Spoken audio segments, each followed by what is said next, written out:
Forced to work from home by your employer? Laid off or feeling depressed at home? Do you want to make money working from anywhere? We'll show you how to do it from your couch.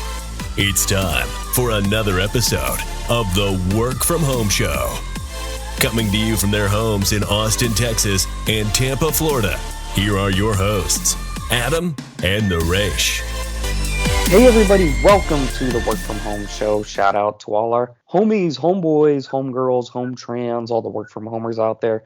I'm Naresh Fissa. Today we have Jeneva Rose on the show. She is the multiple #1 New York Times bestselling author of many books, including her most famous one, which is called The Perfect Marriage, a completely gripping psychological suspense. Also, the book One of Us is Dead, and the new book You Shouldn't Have Come Here, and the new audiobook exclusive Crime Time, an audio original, as well as the upcoming book Home is Where the Bodies Are. So that's a lot of New York Times bestselling books and a lot of upcoming books. So we're going to get into that because that's a lot of writing and speaking because of the audiobook too. So Jeneva Rose, thank you so much for joining us on the Work From Home Show. Thank you for having me. I think you have like 5 or 6 more titles, at least 5 or 6 more titles that I just didn't even get to. I just wanted to share your most famous works because you're not writing short little children's books. How are you able to come out with so many books over such a small period of time? What's your process like? Well, it took me about 4.5, 5 years to get published once I initially started writing and had my first book completed. So when I did finally get my first book deal, I had other books ready to go. Obviously, they went through edits and rewrites and whatnot, but I am a very prolific writer. I tend to binge write. So once I start a book, I usually finish the first draft in 3 months. And I try to get it out as quickly as possible so then it stays like straight in my head. And then I don't have any issues with like a lot of plot holes and stuff like that when I go to do a second draft. So the lesson of that story is don't stop writing just because you're waiting on a book to get published, or maybe it will never get published. Don't just stop and say, all right, I'm just going to give up on my writing career. Just keep writing. Work on that second book, third book, fourth book, even if that first book has never been published. Exactly. I always say write through it all. Write while you're waiting to see if you'll get an agent. Write after you get an agent and you're waiting for a publisher to say yes to you. Write through the rejections.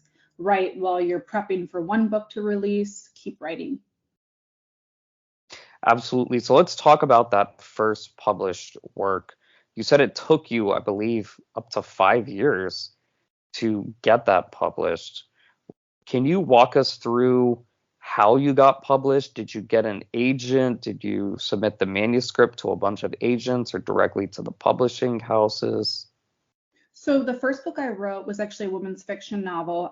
It was not my first published book, and I got about 100 rejections with that book. It was not ready to go out. So that's something I always say, make sure your work is ready for others, because then you'll have a better chance. Then the second book I wrote was The Perfect Marriage, and I had multiple offers of representation within a couple of weeks of querying. But when we went out in submission, we either just didn't hear back, and the agent I had they did not have a working relationship with editors in the thriller genre, as they mostly represented romance. So I ended up parting ways. I was with her for about 18 months, and it was just a difference in communication and working styles. And it took me a while to realize that it was not a good fit for me. And so I had The Perfect Marriage, and I wanted to get that book out there, but it had already been on submission. So agents are not willing to look at something that's been out in submission, even if it's only been read by a couple of editors. So I decided to actually just submit it to smaller publishers that accept unagented submissions. And when I did, I had an offer like 2 days later from a very small publisher out of the UK, and I decided to do that, even though I knew it could potentially pigeonhole me if it was not successful, because once you are published and then you try to get another book deal, they look at your past sales. So but I believed in the book, and I had at that point like 8 years of social media experience, working for Fortune 500 companies. So I decided I was going to put my all into it, and I did, and I ended up going viral many times promoting that book on TikTok. The first video I put out promoting it got like 5 million views in 48 hours, and I sold 11,000 copies in a 4-day period. And from there, it just kept snowballing and snowballing. And that book published in 2020, and to date, it's sold 2 million copies across formats in the US. Well, we've interviewed a lot of authors. You're definitely in the top 1% as far as sales goes. There's no doubt about that. And you're the only author. This is what's going to make this episode new and unique. It's because you have a completely new, I would say, like modern 2023 journey, because none of our authors we've had some really big name authors. None of them have used TikTok to promote anything. So before we get to TikTok, you said that you did have experience working in the corporate world. Can you walk us through your journey? Tell us your background, how you got into writing, what you did before you became published. Yeah, so I went to school. I have a communications degree, and I worked in social media. All of my jobs had to do with writing. So my first job out of college, I was a copy editor for like catalogs that go to school, so sales catalogs. Not fun to edit that type of copy. But then I did email marketing, digital marketing. I was writing like radio commercial scripts, product descriptions. I was running social media accounts for various companies. And then I ended up getting a job at Kimberly-Clark, which they're known for the brands Huggies and Kleenex. And I was hired as a social media manager. And then I was promoted to a global social media manager in charge of risk. And so I was in charge of all of corporate, plus working on all the brands that they have. And when I started there, I decided that I wanted to really pursue writing on the side and have something for myself. And I decided, I was like, I've tried writing a book several times. I tried in high school, I tried in college. I never made it past page 80. And I was like, you know what? I'm going to write one book, and it's just going to be for my bucket list, so I can cross it off. I've always wanted to complete a book. And I ended up writing that women's fiction novel. And I fell in love with the process of just having something tangible and something that I was working on that was for me and not for a company or a corporation. And then when I finished that book, I was like, I'm going to write another. And my favorite genre to read was thrillers, which is why I ended up writing The Perfect Marriage, which is what I'm known for now, is thrillers. So that's kind of just mostly like social media, copy editing, always some sort of writing aspect. And then moving into doing what I always wanted to do, which was having a more creative career and something that I was in control of. But when you were a child, so let's go all the way back, were you always writing? You brought up the nonfiction stuff. I get that. And I have a similar background writing nonfiction, working in media, communications, social media, but you're writing hardcore fiction novels. Is that something you always wanted to do as a child, and you had a lot of practice doing this? Yeah, when I was a child, I used to write like short stories. I was writing a novel in high school that I never finished, but I was always writing something, whether short stories, poems, attempting to write novels, and I would leave them on the kitchen table. My mom worked second shift, and so I would leave whatever I was working on, whether it was a chapter of a book or it was a short story, and I would wake up the next morning and it would be full of like compliments in the margins saying how great it was and how I should keep going, even though they weren't great at the time. So I've always wanted to do something with writing. And when I was in college, I actually wrote screenplays on the side, and I co-wrote it's like 7 feature-length scripts. They never went anywhere, but that passion for writing something that was fiction and creative was always there. Well, that was going to be my next question, because especially your book, The Perfect Marriage, are you looking to adapt any of your books, or maybe that book, into some type of Hollywood show or movie? With The Perfect Marriage, I got the film offer when I was in between agents. So it was kind of like this weird path I've had in my writing career where I had an agent, I left them, I went with a small publisher. And it ended up, before it even blew up, I had a film offer, and I ended up getting a film agent to negotiate that for me. So that one, the script is written, and it was written by William Broyles, who wrote Castaway, Saving Private Ryan, and Unfaithful. I do have aspirations to adapt. I was offered or asked if I wanted to do You Shouldn't Have Come Here, which is in very early stages. That one I said I didn't want to adapt it because I don't feel it's not the right time. I'm on multiple deadlines, and it's not the right project that I want to have be my first one for film or television. For One of Us is Dead, that's in early stages. So if it becomes a series, I said I wanted to write an episode or two. But the one that I would really want to is Home is Where the Bodies Are. So if that does become anything, that's one that I would fight for to ensure that I get to adapt it.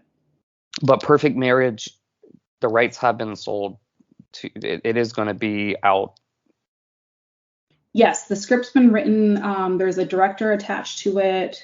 Now that the screenwriters or the SAG strike and the WGA strike is over, they're able to start looking at casting. Let's go back to the TikTok, because I believe I'm your age or around there, and I'm a millennial. I know a lot of people who use TikTok, who watch it. I use it sparingly. I'm on it.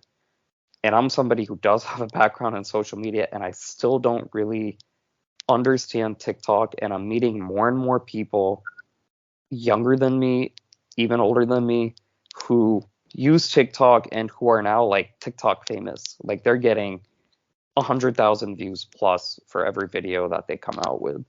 So tell us, you and your husband Drew, who's a co-author on your latest book, he's also a TikTok personality. So how did you use TikTok to promote your books successfully? So in the beginning, I was on TikTok like during the height of the pandemic and everything, just as a viewer. And I noticed that my book wasn't out yet.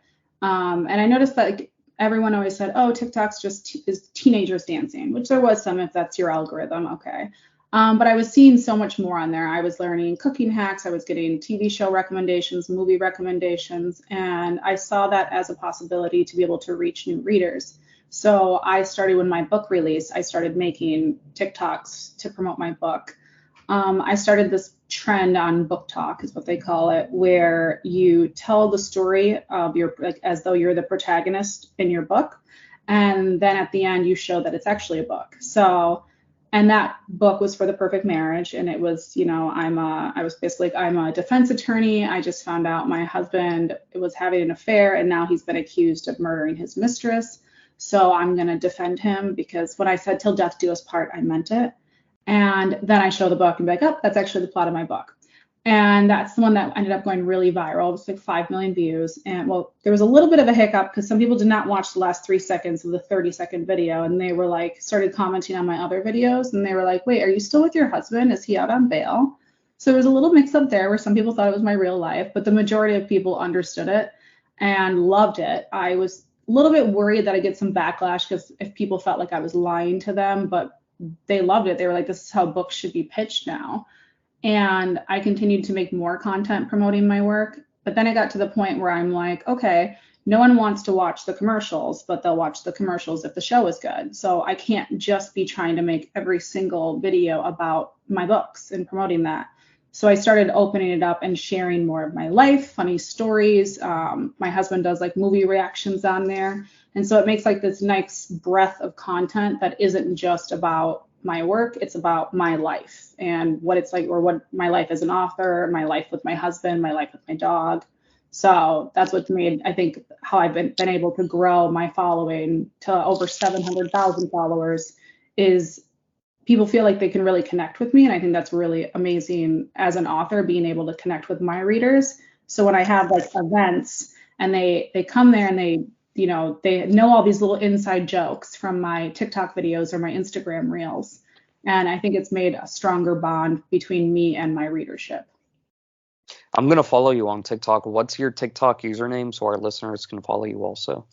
It's Geneva Rose Author.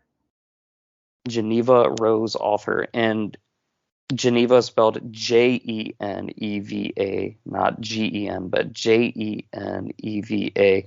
And your website is genevarose.com. genevarose.com. Let's talk a little bit about your husband. He has an Ivy League MBA. He's a co-author of your latest book or your audiobook. What does he do full time, and what got him to collaborate with you in fiction writing? Well, he was an investment banker up until April of this year, and he ended up leaving his position to work with me now. So now he works with me. And so we co-wrote this project, and we actually co-wrote this while he was still working. So that was just something we worked on Saturdays because that was his only day off. And I was writing 2 other projects while we wrote this project on Saturdays. So now when I brought him on to like work with me, he takes care of like the accounting, payroll, because I have an S corp. I do like signed copies on my website, so he'll take care of fulfilling those. So I just have to sign them, and any sort of like business inquiries or scheduling things for me. So he's been really great about helping with a lot of the admin work. As somebody who used to work on Wall Street at a major bank bulge bracket, I would love for you guys to collaborate on, it seems like you write a lot of romance and I write thrillers. Oh, thriller. Okay. Thriller, romance. Well, some type of investment banking, Wall Street thriller. I know there are movies out there. I know there are books out there, but something that's more modern day. That we've actually talked about that before, because when he went to Cornell, I went with him, and I was like in the joint venture program, and you can join all the stuff there as a partner. Well, I've talked about that, potentially writing like a Wall Street thriller, which would be fun. That would be great. So tell us this latest audio original. It's called Crime Time. I believe it's only available on audiobook. It's not, you can't get like a hardback of it. So what's appealing about this audiobook exclusive, and how did this process compare to all your other works? Well, what's appealing about it is a fully cast audio original. So I know when people think of audiobooks, they think of just one narrator reading the words on a page, but this is actually fully acted out with sound effects. So it wasn't written like a novel, it was written like a script. And instead of doing stage direction, we would do sound direction. So we'd put in the sounds that we wanted Simon & Schuster Audio to add in along with the voices. So whether it's like police sirens or gunshots or footsteps, those are all in there, and they produced it. And then every character is acted out by a different actor. And we had Jennifer Damiano, who is a Broadway star, who voices the character of Nadia. And then we have Abelardo Campuzano, who is actually a TikTok star. He has over 5 million followers, and he voices the character of Chase. And the story, #CrimeTime, is about 2 half-siblings who have recently reunited or discovered each other. The oldest, Nadia, is a crime novelist. The youngest, Chase, is an aspiring TikTok star. And the 2 of them witness an armed burglary in the apartment above their townhome when 3 men break into the apartment up there, burglarize the place, and Chase decides to film everything. And they go up there to check on their neighbor after the burglars leave, and while they're waiting for the police, and discover that he's actually a crime lord. And then they also discover there's dirty cops on scene, and Chase posts it all to TikTok. They go crazy viral overnight, and then it plunges them into a world of crime that neither of them are prepared for, because now they've got dirty cops, burglars, and a crime lord after them. And it's actually inspired by true events, because Drew and I witnessed an armed burglary in December of 2021 in our 4-unit building in Chicago. And there were 3 armed men that broke in. We called the police while we were waiting. It took like 45 minutes and a second phone call to get the police to arrive. We went upstairs to check on our neighbor, and we did discover that he was a drug lord. And there was still tons of drugs left. There was a cash counting machine. There was a stack of cash. And it was because the burglars weren't able to get everything because they got spooked. We could hear them and see them through the peephole that leads out to the stairwell. And they thought they were being watched, so they took off. And that's why there were still so many drugs there that the police confiscated when they did finally arrive. And that's why we decided to write it together, because we experienced it together. There are no dirty cops that I know of, though. Okay, so I want to get this experience that you have straight. So you and your husband were just hanging out in your unit. You live where in Chicago? Yes, we live in Chicago. It was like around 9 p.m. at night. He was down in his office working. I was laying on the couch watching The Office. And I kept hearing people pounding up and down the stairwell, which is unusual because it's a 4-unit building and only 2 other units used that stairwell. And we knew they weren't home. The top unit wasn't. And it was just up and down the stairs, loud bangs upstairs. And I was about to just go out and scream at them because I thought it was our upstairs neighbor. And something stopped me, and I went and got like my little whatever step stool so I could see out of the peephole. And when I looked through, I was like, oh my God, they were 3 armed men carrying out boxes, ski masks, guns on their sides, strapped around them. And I went and told my husband, who was down in the basement, and we ended up calling the police and waiting forever, and then going up and checking it out for ourselves and then we discovered, oh, our neighbor's a drug lord. Cool. Why did you said that they got scared. How did they know that anybody was watching, and why were they being so loud to begin with? I don't know why I heard them say they thought there was a white van outside watching them. Oh, because the guy that they're robbing too, these people had clearly been here before because they were able to get through our gate that has a code, and to the door of the building. They had the code to get into the courtyard and then our building. They didn't have anything for his apartment because they busted his door down, which were the initial loud bangs I heard. But I think they were spooked because he had security cams all over his apartment, but they disconnected the Wi-Fi. So I'm wondering, I'm thinking that maybe they thought he may have seen something and he was on his way back, or someone was watching them. But really, I was the one watching them on the other side of my door. They just didn't know that. Jeneva Rose, thank you so much for joining us on the Work From Home show. GenevaRose.com. That's Geneva with a J. GenevaRose.com, the website. And also check her out on TikTok. She's on other social media as well. Geneva, any final thoughts you'd like to share with our listeners, or anything else you want to promote? I would just say you can get Crime Time anywhere that audiobooks are sold. So Spotify, Libro FM, Barnes & Noble, and Audible. And it's a really fun, campy, hilarious, thrilling story inspired by true events and perfect for the whole fam. Geneva Rose, thank you so much for joining us on the Work From Home show. To all our listeners, check us out at workfromhomeshow.com. Follow us on social media. We're not on TikTok, at least not yet, but we're on Facebook, we're on X, we're on a few other platforms. If you have any questions, hello@workfromhomeshow.com. That's hello@workfromhomeshow.com. That's our email. And until next week, keep on working from home.